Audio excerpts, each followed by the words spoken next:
Today is World Elder Abuse Awareness Day. At ANZASW, we believe that elder persons should be honoured, celebrated, and where necessary, protected. The issue of elder abuse is inseparable from social justice. Why should those who have contributed their whole lives to society and the economy be marginalised, ignored, disrespected, or indeed abused? Surely it is all our responsibility to prevent, respond to, and combat all forms of abuse. In this film, we will explore what kinds of abuse exist, how common it is, what feeds abuse, and the role that social workers play in addressing it. Elder abuse matters hugely. Everyone in our society needs to be valued and supported and respected. Just because you hit a certain age bracket doesn't mean that you're any less valuable than someone who's just starting off their journey in life. I think we have a real responsibility as a community to challenge elder abuse and neglect. We should care about elder abuse because often it's kind of hard for society to define it, to see it. It's hidden. Abuse is a hidden phenomenon. Nobody's proud of it, and it's a bit like gambling and drugs. I mean, you often have to ask other sorts of questions to get at it. I believe that we're just touching the tip of the iceberg.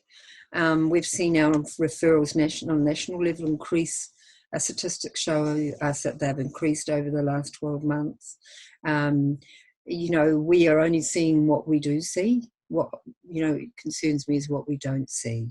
So what our research shows, like this is using a national random sample of over 1,600 people 65 years and over, that about 1 in 10 experience some form of abuse. Some of the most common forms of abuse are physical abuse, neglect, and financial exploitation. Financial abuse is more than 50% of what we see. And I do see too much physical abuse, and that's horrendous to see an old person covered in bruises. Then when you look deeper, if there's financial abuse, there's often psychological or other abuse. So the impacts of elder abuse and neglect can be really profound on people.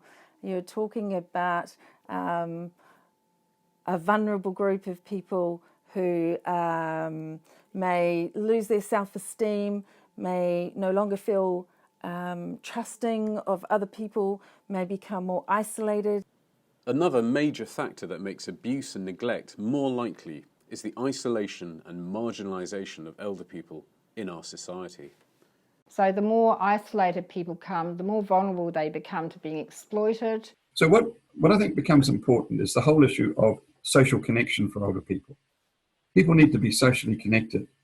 And it's when, we now know, the most recent research shows us that social isolation and loneliness creates as much ill health and early death as smoking and obesity. The neglect that we see presents itself as people who have been very socially isolated and where they may have lived in a community surrounded by people but have lived very marginalised lives and become more and more withdrawn from society, and it's been enabled by the way that we worry about poking our noses into someone else's business. I think in New Zealand we have some really strong ageist values that actually go against inclusiveness